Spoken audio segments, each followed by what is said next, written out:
I'm Jonathan Gale. I run a cloud contact center company called NewVoiceMedia. We're based out of the UK, but we've gone global. We've grown significantly thanks to a number of people.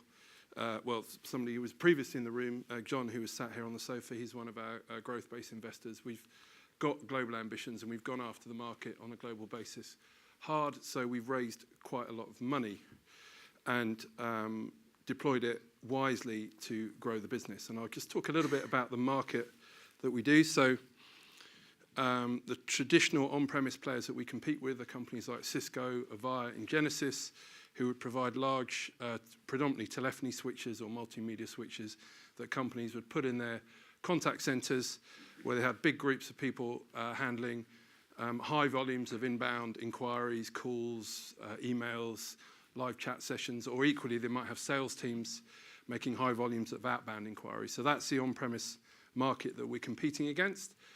Most companies are obviously resource constrained.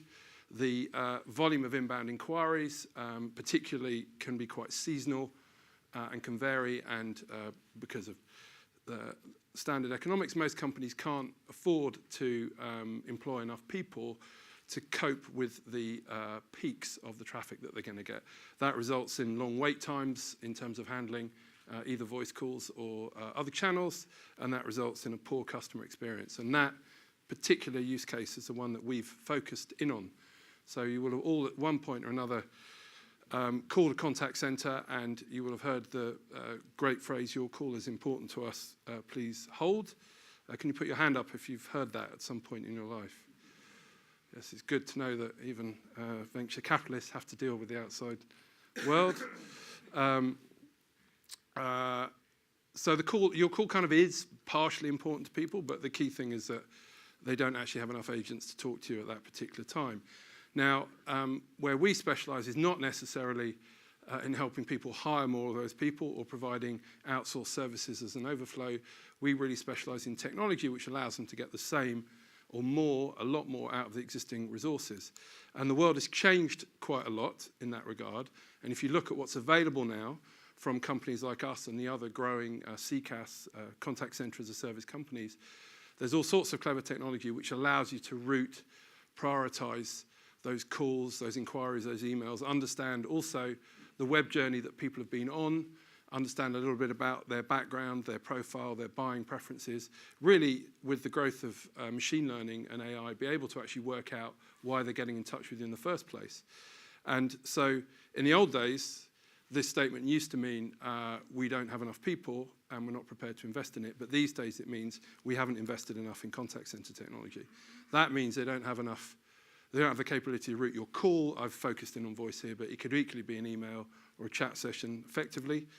That's also working on the basis that they don't actually know who you are.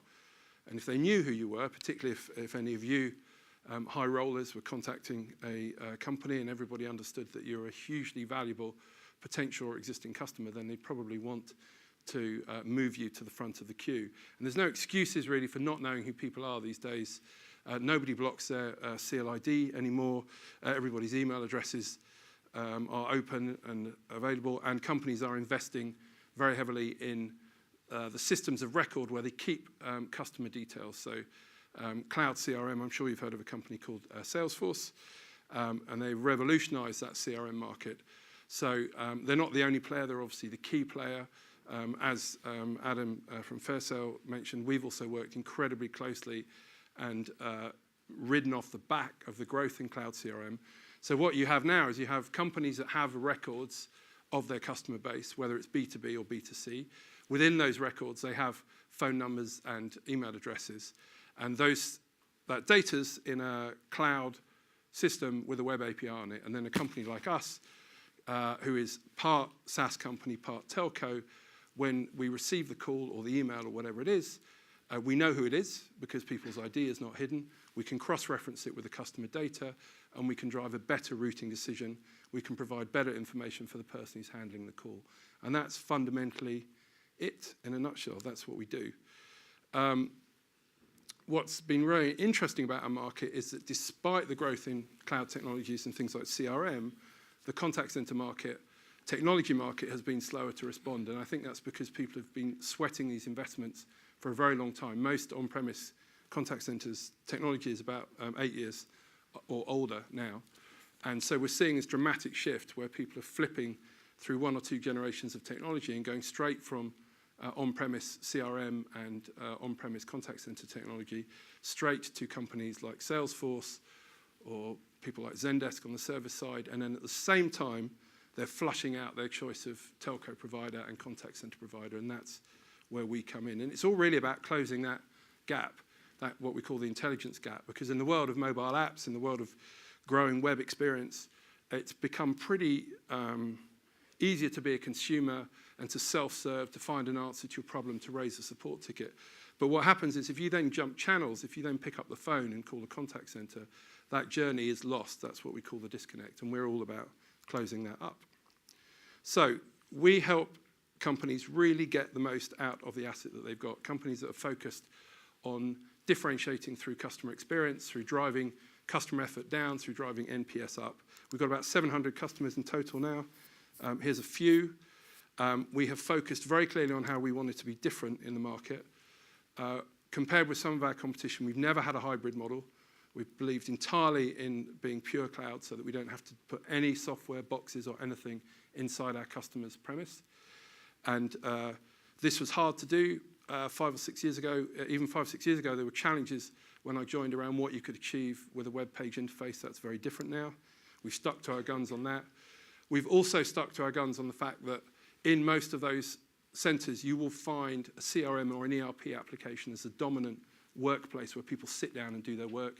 So we haven't tried to own that desktop. We simply tried to integrate better with those systems from a user experience perspective for the agent, and also be better at pushing and pulling data from those systems. And we've done that with Salesforce in particular. We decided to go global early. Telco is a very regionally fragmented market. Companies now look and expect to operate globally, and they don't expect to have to build different strategic relationships with different telcos when they enter new regions. So one of our unique strengths, and one of the ways that we hammer some of our American competition, is by being very good at dealing with the complexity of global telco. And that's why we've got some very big players in the retail space, particularly in some of the luxury retail space, who want to provide a consistent experience to their customers, regardless of where they happen to contact them from. Like Salesforce, we focused on having a cross-platform offering with an offering for inbound service, outbound sales, and now this year we're releasing an offering around marketing as well, so that people again can come to us for a single solution. And our focus on analytics has been less around BI. We generate a lot of data, but we tend to just publish that into other people's systems. But we really focus on how we can use those real-time analytics to improve that routing decision. It's all about using AI to drive and improve that routing decision. Just to give you a tiny little bit of context on the company, we've raised about $140 million I joined the company about 6 years ago. We were about 20 people then, about $2 million US in revenue. We've obviously raised a lot of money. We won't have spent it all. We intend to go cash flow positive in the next few months with a reasonable slug of that money still in the bank. We've been growing at between about 45 and 50% year over year, so we will exit this year round about, hopefully just north of about 70 million US run rate. And we've got a tiny, tiny bit of the market, and you've heard that from the panel earlier. It's all about market size. John Rosenberg from TCV is one of our investors who backed us, who spoke last on the panel just now. Our market is just going to cloud. There is probably, depending on which analyst you ask, 6 or 7% of the market have gone cloud. We already have a business which is worth several $100 million, and we have probably no more than about 5% of the cloud market, and probably 0.2, 0.3% of that overall market. So it's a hugely exciting market. Customer experience is becoming the key differentiator in a highly commoditized world in which our customers differentiate from one another. So that gives us a massive opportunity and a massive drive to focus on the product and around having the leading product in the space. But we feel very much that we are just at the very, very beginning of our journey. And that's us, but thank you to the VC community in general, because without you backing us and our big idea, I wouldn't be standing here. We wouldn't have a business to talk about.